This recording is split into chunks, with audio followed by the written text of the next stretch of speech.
Hi friends, welcome to Ammi's kitchen. ഇന്ന് നമ്മൾ തയ്യാറാക്കാൻ പോകുന്നത് വളരെ ടേസ്റ്റി ആയിട്ടുള്ള ഒരു അടപ്രഥമൻ്റെ റെസിപ്പിയുമായിട്ടാണ്. അപ്പോൾ നിങ്ങൾ ആദ്യമായിട്ടാണ് എൻ്റെ വീഡിയോ കാണുന്നതെങ്കിൽ പ്ലീസ് ഒന്ന് സബ്സ്ക്രൈബ് ചെയ്യണേ. അപ്പോൾ നമുക്ക് വീഡിയോയിലോട്ട് പോകാം.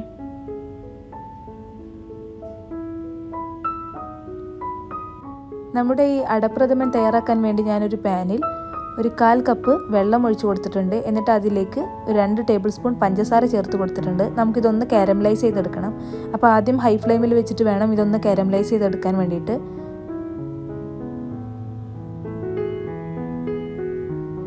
ഇതുപോലെ കൈവിടാതെ ഒന്ന് ഇളക്കി കൊടുക്കണം.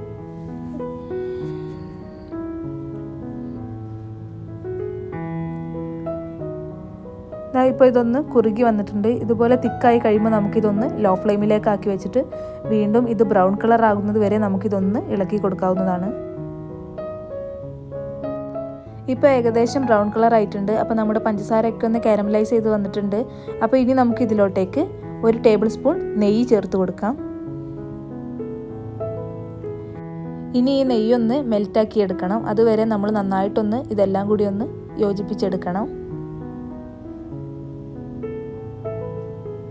ഇപ്പം നെയ്യൊക്കെ മെൽറ്റായി കിട്ടിയിട്ടുണ്ട്. ഇനി നമുക്ക് ഇതിലോട്ടേക്ക് ഒരു 1.5 ലിറ്റർ പാൽ ഒഴിച്ചു കൊടുക്കണം. ഞാനിവിടെ 200 ഗ്രാമിൻ്റെ പാലട മിക്സാണ് ഞാൻ ഇതിലേക്ക് ചേർക്കുന്നത്. അതുകൊണ്ട് 1.5 ലിറ്റർ പാൽ ഇതിലേക്ക് ആവശ്യമുണ്ട്. അപ്പോൾ ഇനി ഇതെല്ലാം കൂടി നന്നായിട്ടൊന്ന് യോജിപ്പിച്ച് കൊടുക്കാം. ഇനി നമുക്ക് ഈ പാൽ തിളക്കുന്നത് വരെ ഒന്ന് വെയിറ്റ് ചെയ്യാം.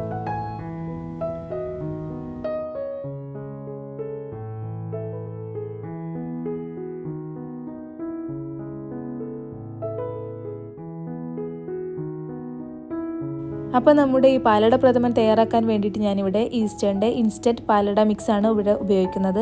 അപ്പോൾ ഇതിൽ തന്നെ എല്ലാം അടങ്ങിയിട്ടുണ്ട്. എക്സ്ട്രാ നമുക്കൊന്നും ചേർക്കേണ്ട ആവശ്യമില്ല. അപ്പോൾ ഈ ഇൻസ്റ്റൻറ്റ് പാലട മിക്സിൽ പഞ്ചസാരയും ഏലക്കയും കാഷ്യൂ നട്ട്സും കിസ്മിസും ഒക്കെ ഉള്ളത് കൊണ്ട് നമ്മൾ എക്സ്ട്രാ ഇനി ഇതിലേക്കൊന്നും ചേർത്ത് കൊടുക്കേണ്ട.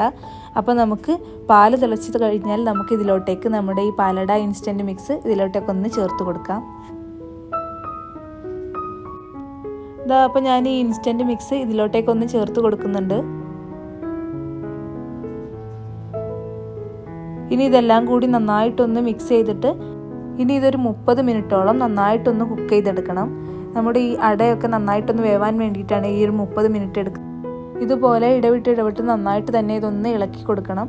നമ്മൾ ഫ്ലെയിം എപ്പോഴും മീഡിയം ടു ഹൈ ഫ്ലെയിമിൽ വെച്ചിട്ട് വേണം ഇതൊന്ന് ഇളക്കി നന്നായിട്ടൊന്ന് കുറുക്കിയെടുക്കാൻ വേണ്ടിയിട്ട്.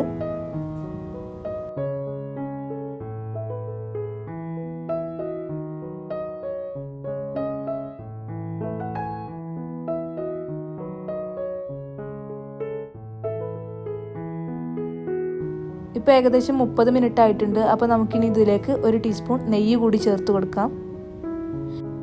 ഇനി ഇത് നന്നായിട്ടൊന്ന് ഇളക്കി കൊടുത്ത് നമുക്ക് സ്റ്റൗ ഒന്ന് ഓഫ് ചെയ്യാം. അപ്പോൾ നമ്മുടെ വളരെ ടേസ്റ്റി ആയിട്ടുള്ള പാലട പ്രഥമൻ ഇവിടെ റെഡി ആയിട്ടുണ്ട്. ഇനി നിങ്ങളെല്ലാവരും വീട്ടിൽ ട്രൈ ചെയ്ത് നിങ്ങളുടെ കമൻറ്റും ഫീഡ്ബാക്കൊക്കെ മറക്കാതെ തന്നെ അറിയിക്കണം. നിങ്ങൾക്ക് ഈ വീഡിയോ ഇഷ്ടമായാൽ ലൈക്കും ഷെയറും സബ്സ്ക്രൈബും ചെയ്യണേ. Thanks for watching.